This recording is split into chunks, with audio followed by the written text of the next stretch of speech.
Here are the details that every American needs to know about this plan.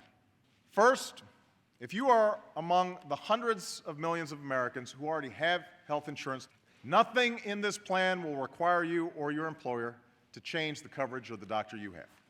Under this plan, it will be against the law for insurance companies to deny you coverage because of a pre-existing condition. As soon as I sign this bill, it will be against the law for insurance companies to drop your coverage when you get sick or water it down when you need it the most. They will no longer be able to place some arbitrary cap on the amount of coverage you can receive in a given year or in a lifetime. We will place a limit on how much you can be charged for out-of-pocket expenses, because in the United States of America, no one should go broke because they get sick.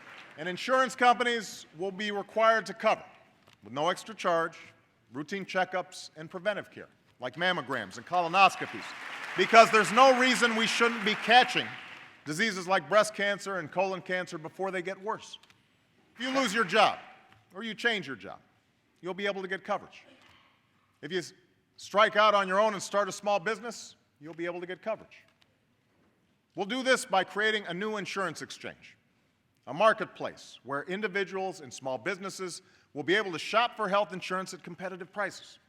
Now, for those individuals and small businesses who still can't afford the lower-priced insurance available in the exchange, we'll provide tax credits, the size of which will be based on your need.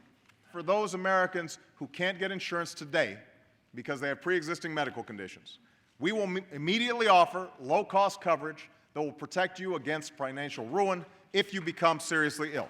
This was a good idea when Senator John McCain proposed it in the campaign. It's a good idea now, and we should all embrace it. But an additional step we can take to keep insurance companies honest is by making a not-for-profit public option available in the insurance exchange. Let me be clear, it would only be an option for those who don't have insurance.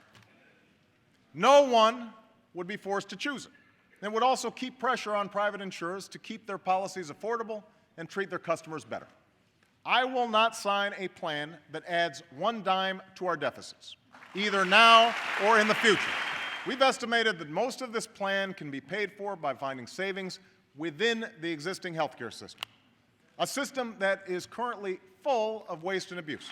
The only thing this plan would eliminate is the hundreds of billions of dollars in waste and fraud, as well as unwarranted subsidies in Medicare that go to insurance companies.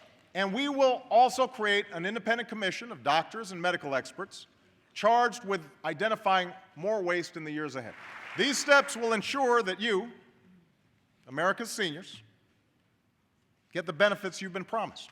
And we can use some of the savings to fill the gap in coverage that forces too many seniors to pay thousands of dollars a year out of their own pockets for prescription drugs. Many in this chamber, particularly on the Republican side of the aisle, have long insisted that reforming our medical malpractice laws can help bring down the costs of health care. I know that the Bush administration considered authorizing demonstration projects in individual states to test these ideas. I think it's a good idea, and I'm directing my Secretary of Health and Human Services to move forward on this initiative today. The time for bickering is over. The time for games has passed.